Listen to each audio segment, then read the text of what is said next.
concept, mais aussi sur les dispositifs existants. Depuis 30 ans engagé en termes d'acteurs associatifs. Tu es un des acteurs associatifs pour moi les plus présents et un des premiers que je connais d'ailleurs depuis des années. Donc, parce que j'ai pratiqué quand même le basket dans des clubs que tu as montés. J'ai vu un petit peu toute ton évolution et c'est vrai qu'il était intéressant de t'avoir aujourd'hui au sein de notre échange pour avoir ton avis un petit peu sur ton expérience à travers les décisions qui sont prises ou qui ont été prises depuis des années en direction du handicap et savoir un petit peu, avoir ton avis pour savoir de quelle manière nous pourrions améliorer un petit peu ces décisions en direction des personnes en situation de handicap.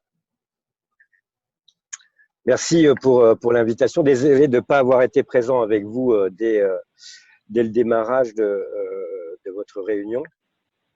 J'avais une autre réunion Zoom juste avant. J'avais essayé de négocier pour ne pas être présent, mais ça n'a pas pu se faire. L'accessibilité, les enjeux politiques et même les enjeux économiques. C'est vrai que je milite depuis toujours sur l'accessibilité parce que tu le sais bien, le fait de circuler en fauteuil, c'est pas évident dans notre monde. Moi, je vais poser un petit peu juste les choses.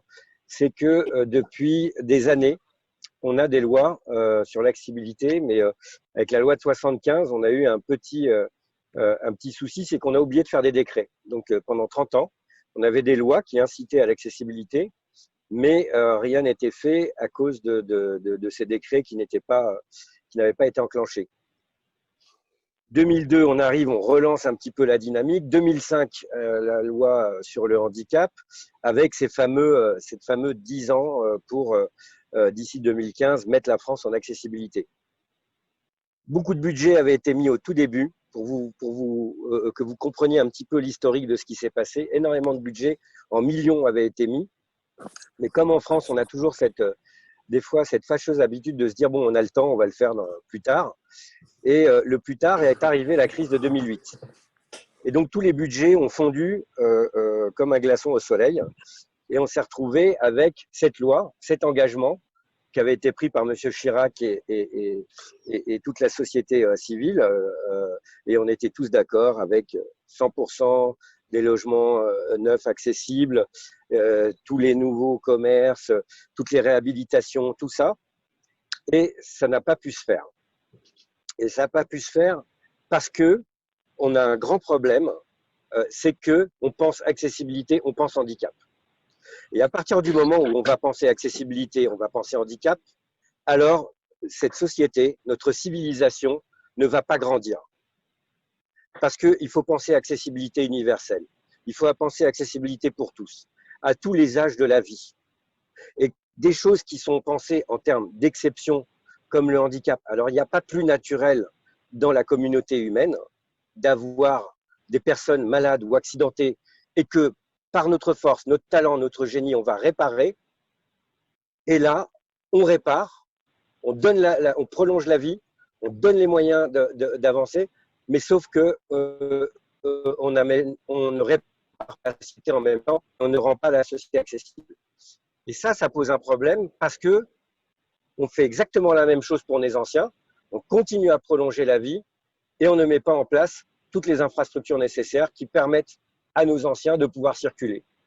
Donc voilà, l'accessibilité, c'est un projet de société, c'est un projet de civilisation, c'est un projet qui touche tout le monde. Et si on ne pense pas comme ça, dans ces termes-là, alors on n'y arrivera pas. Parce que budgétairement parlant, on va se dire, ah ben, il y a à peine tant de pourcents, 12% de personnes handicapées déclarées, puisqu'on sépare un peu certains handicaps. Bon, on ne va pas payer un ascenseur à 24 000 euros parce que ça fait cher le handicapé, quoi. Et ça, c'est vraiment une erreur comptable. Parce que, je vais prendre un petit exemple. Dans les années fin 80, je démarrais, j'avais à peine 20 ans, et j'assistais à des commissions sur l'accessibilité. Et j'étais touché par le raisonnement qui était On ne va pas mettre les trains en accessibilité ou les bus en accessibilité. Il n'y a pas de personnes handicapées qui le prennent. Et cette logique-là, elle était quand même implacable. Alors, je pensais au début que c'était une blague de Coluche. Hein. Et en fait, on s'est aperçu que grâce à l'Europe, alors je sais que l'Europe, on la dénigre souvent, et grâce à certains politiques français, à un moment donné, l'accessibilité est rentrée en ligne de compte, elle a été imposée. Elle a été imposée. Et qu'est-ce qui s'est passé? Les gens qui rechignaient au début en se disant ça coûte trop d'argent. Au final, ils ont gagné de l'argent. Je prends l'exemple de la RATP avec les bus. Les bus, à l'époque, il y avait énormément d'accidents. Les personnes âgées évitaient de prendre les bus parce que c'était très compliqué. Les marches, elles faisaient quasiment, si c'était pas 40 ou 50 cm dans certains cas. Il y avait des accidents énormément pour les personnes âgées, pour les mamans, pour les gens lambda, et il y avait des accidents de personnel. Ils ont fait une économie incroyable en procédure, en justice, en dommages et intérêts. Donc, ils ont gagné beaucoup d'argent. Et ils ont en plus fait quelque chose de génial, c'est qu'en faisant ces nouveaux bus, les rentrées et les sorties des personnes se faisaient de manière plus fluide. Donc, ils pouvaient avoir une capacité d'accueil, de rentrée et de sortie beaucoup plus importante. Donc, beaucoup plus de clients qui prenaient le bus. Donc, ça veut dire que l'accessibilité a amené aussi une dépense, mais on n'a jamais pensé à comptabiliser les recettes. Et ça, c'est une grande erreur. L'accessibilité ramène de l'argent. À partir du moment où vous pouvez permettre à quelqu'un de pouvoir se déplacer, d'avoir de la mobilité, donc il vit, donc il consomme, donc il participe à la vie de la cité. Et ça, c'est une richesse qu'il faut aussi comptabiliser.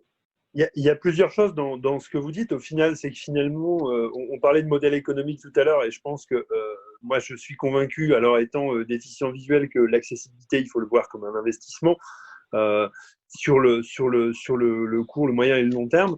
Et finalement, j'ai souvent tendance à parler auprès des acteurs que je rencontre d'innovation inversée. C'est-à-dire qu'on sait très bien, peut-être que certains d'entre vous le savent déjà, mais que finalement, il y a des innovations qu'on utilise dans notre quotidien qui sont partis d'un besoin des personnes en situation de handicap, je pense au SMS, au livreur, etc., ou à la télécommande.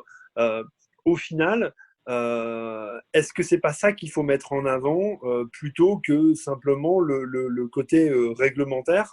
Bon, vous avez déjà, je pense, donné une partie de la réponse, mais finalement, quel levier on a auprès des collectivités qui, elles, n'ont pas d'intérêt, entre guillemets, économique à le faire? Il faut les deux. Allez expliquer, vous êtes candidat.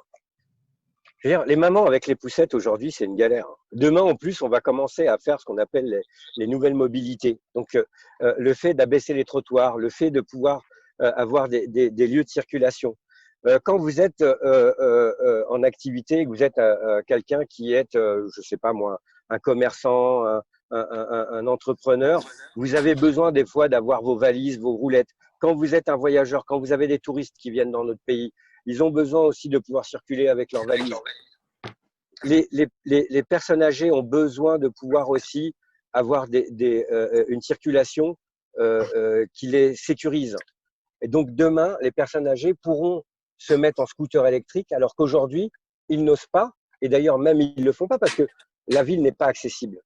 Tout ça, c'est un investissement pour les citoyens. Donc si vous êtes élu d'une ville, votre objectif, c'est de faire en sorte que vos citoyens soient dans un confort de vie dans les meilleures conditions. Et l'accessibilité, on parle toujours d'intégrer les personnes handicapées dans le monde ordinaire, alors que le monde ordinaire aujourd'hui n'est pas accessible. C'est l'inverse qu'il faut faire. C'est inviter les personnes sans handicap à venir dans le monde du handicap et vous allez voir, ça va être magique. Le confort de vie va être beaucoup plus sympathique qu'aujourd'hui. Comme vous disiez, les commandes, tout ça, c'est évident, mais il y a tout un tas de choses quand on parle des personnes qui ont des difficultés. Quand je parle d'accessibilité universelle, ça prend en considération tous les types de handicap. Ouais.